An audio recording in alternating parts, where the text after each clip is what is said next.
Think big for better career. তাহলে বসের প্রতি আমি যদি মনে ঢুকতে যাই, কানেক্ট হতে যাই, তাহলে কি করতে হবে? প্রথমে জানতে হবে তার এবছরের চাহিদা বা প্রয়োজনীয় বিষয়গুলো কি কি, বসের আগ্রহের জায়গা বা বিষয় কোনগুলো, বসের আগ্রহের জায়গা কাজ ছাড়া বস কোন কোন জিনিস পছন্দ করেন। খেলাধুলা পছন্দ করলে বসের সাথে খেলাধুলা দিকে আলোচনা করলেন। বস যদি বই পড়া নিয়ে আলোচনা পছন্দ করেন, দিকে বই নিয়ে আলোচনা করলেন। বস যেন ফিল করেন আপনার ওই যে আগ্রহ আছে, নলেজ লেভেল আছে, দুইজনের মধ্যে কি হবে? একটা রসায়ন, একটা টিউন তৈরি হবে। বস বলবেন, দেখছো কালকে বাংলাদেশ কি খেলাটা দিল, হ্যাঁ, বসে কথা বলার একটা জায়গা পাবেন। কালকে খেলা দেখে হতাশ হওয়ার কিছু নাই। এখান থেকে কি বাংলাদেশ খেলা ছেড়ে দিবে নাকি নতুন ভাবে ঘুরে দাঁড়াবে? রিস্টার্ট। লাইফে হতাশার কষ্টের কোনো জায়গা নাই। রিস্টার্ট সুবিধা দেখেন, 12 ফেল সুবিধা সবাই দেখবেন। 12 ফেল, রিস্টার্ট। যতবার ব্যর্থ হবেন ততবারই ঘুরে দাঁড়াবেন।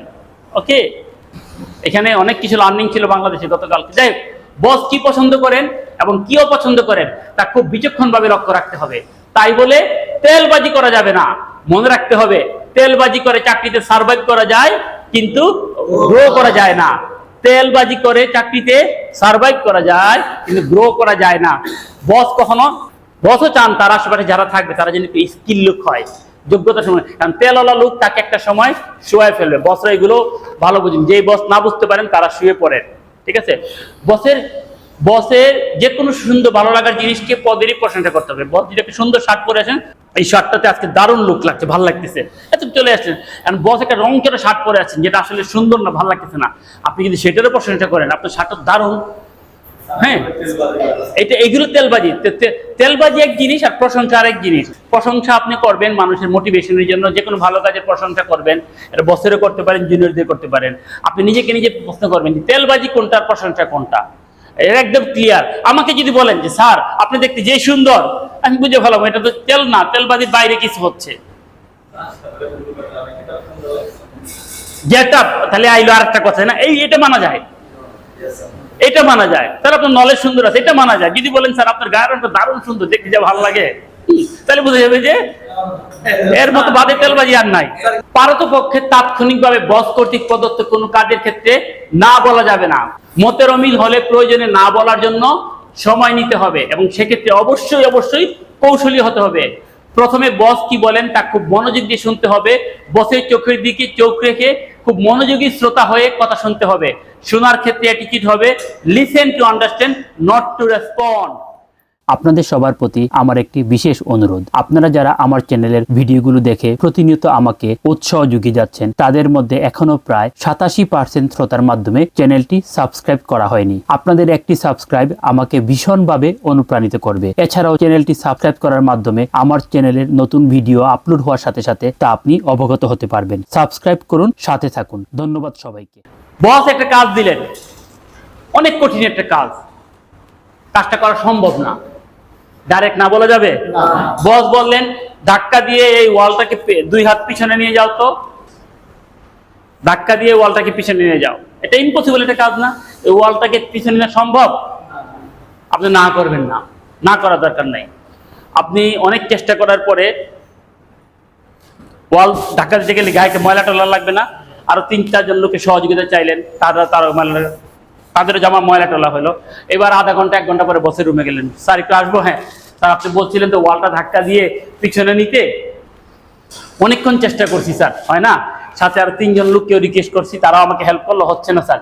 যদি আপনি একটু কোন বুদ্ধি যদি আমাকে একটু বলে দিতেন কিভাবে করা যায়। তখন বস বলবেন কি, ঠিক আছে তুমি এক কাজ করো, বুলডোজার লাগাও। ফর এক্সাম্পল, এরকম বস আমাদেরকে অনেক কঠিন কাজ দিতে পারেন। স্যার আপনি কি, অনেকে বলে ফেলে, স্যার আপনি কি পাগল হয়েছেন? বসকে বলে পাগল হয়েছেন? স্যার আপনি এমন পেঁচায় কথা বলতেছেন কেন? বসকে বলে পেঁচায় কথা বলতেছেন কেন? এরকম বলে না? হ্যাঁ স্যার এটা কি সম্ভব নাকি? আপনি সব কি কথা বলেন? যারা ভদ্রকে বলে স্যার এটা কি সম্ভব নাকি, আপনি এটা কি কথা বলেন? তো এই জাতীয় কথা বলা যাবে না। বস বলছেন স্যার, আপনি বলছেন ইনশাআল্লাহ স্যার আমি চেষ্টা করতেছি, না করা যাবে না। আধা ঘন্টা 1 ঘন্টা সময় নিয়ে তারপরে এসে বলতে হবে স্যার চেষ্টা করেছি কিন্তু হচ্ছে না, কোন বিকল্প বুদ্ধি আছে কিনা। রাইট। আর আমাদের সবার একটা টেন্ডেন্সি কি, লিসেন টু আন্ডারস্ট্যান্ড।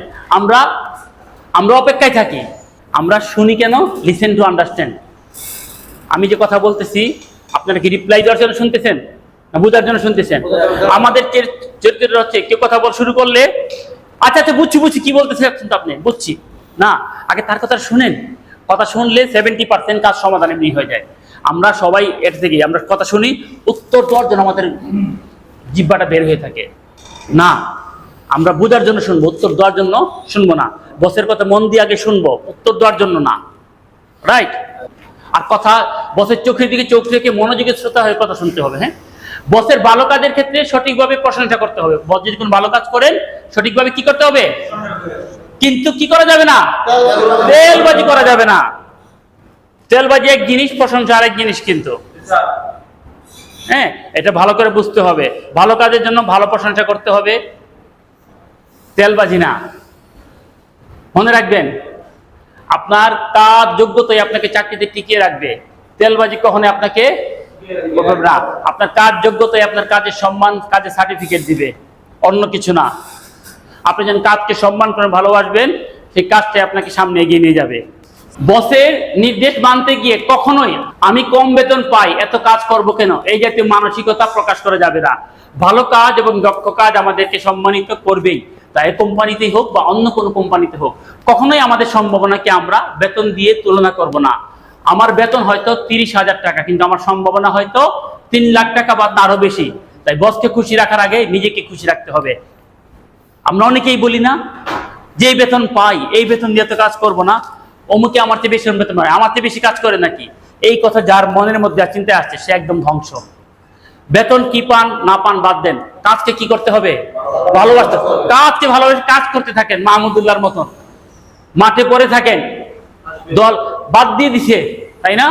আরশা বগলে বলতেছে এই খেলোয়াড়টাকে কিভাবে বাদ দিয়ে দিল বাংলাদেশ টিম, তাই না?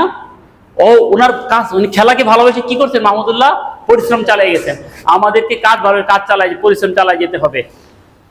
টাকা আসবেই জীবনে ইনশাল্লাহ, এই কোম্পানিতে হোক বা অন্য কোম্পানিতে হোক, নিজেকে যোগ্য করতে পারলে। রাইট? মনে রাখতে হবে, বসের নিজেরও পেশাগত উন্নয়ন ও সফলতা প্রয়োজন। আর তা আসে কাদের দ্বারা, তার অধীনস্থ বা তার সহকর্মীদের দ্বারা, তাই না? আর তা আসে তার অধীনস্থ সহকর্মীদের মাধ্যমে। আমরা যেরকম ভাবে বসের উপর নির্ভর বা আস্থা রেখে, দামি কথা, আমরা যেরকম ভাবে বসের উপর নির্ভর বা আস্থা রেখে কাজ করি, বসও তেমনি ভাবে তার অধীনস্থদের উপর আস্থা রাখতে চান। যদি একবার কারো ক্ষেত্রে বসের আস্থা চলে আসে, তার পেশাগত জীবনের এগিয়ে চলার পথ অনেক অনেক বেশি মসৃণ হয়ে যায়। বসের তো পেশাগত উন্নয়ন সফলতা প্রয়োজন, তাই না? নাকি শুধু আপনার একা দরকার? বসের উন্নয়ন সফলতা কাদের হাত দিয়ে আসবে?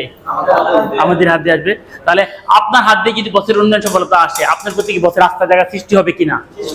তো সেটাই করতে হবে। বসের আমাদের অনেকের মধ্যে একটা নেগেটিভ মেন্টাল থাকে, বসের ক্ষতি করার চিন্তা থাকে, ডিপার্টমেন্টের ক্ষতি চিন্তা থাকে, এইগুলো আমাদেরকে ধ্বংস করে দিবে। এগুলোকে রাখা যাবে না। বেশিরভাগ ক্ষেত্রে আমরা বসের সাথে কানেক্ট না হয়ে হতাশ হয়ে পড়ি এবং অন্য কোনো সহকর্মীর সাথে বসের সমালোচনায় মুখরিত হয়।